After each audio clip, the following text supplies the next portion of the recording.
Vladimir Putin has awarded 300 journalists for what Russia is calling objective coverage of the events in Crimea. The awards went to people working for Kremlin-friendly media outlets, such as Channel 1 and RT, Russia's main foreign-language propaganda network.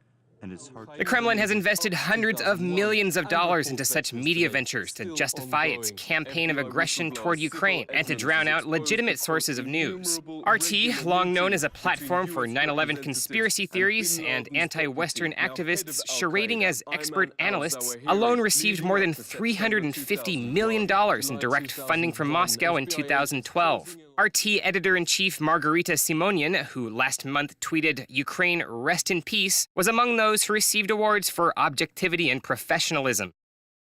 RT and domestic pro-Moscow television channels such as Rossiya 24 have been accused of staging events and reporting outright lies since the beginning of Ukraine's revolution in November of last year.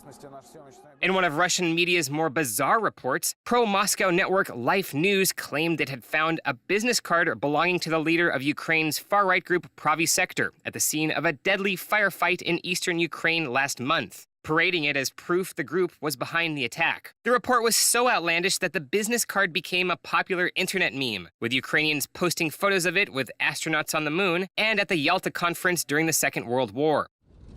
In early March, Russian media reported that thousands of Ukrainians were fleeing the country to Russia to escape the new authorities in Kiev. The image used in the broadcast was actually a border crossing between western Ukraine and Poland. Russian media also labeled an EU-funded holding center for asylum seekers and illegal immigrants under construction in Ukraine a concentration camp, continuing Russia's pattern of evoking the Second World War to drive hysteria.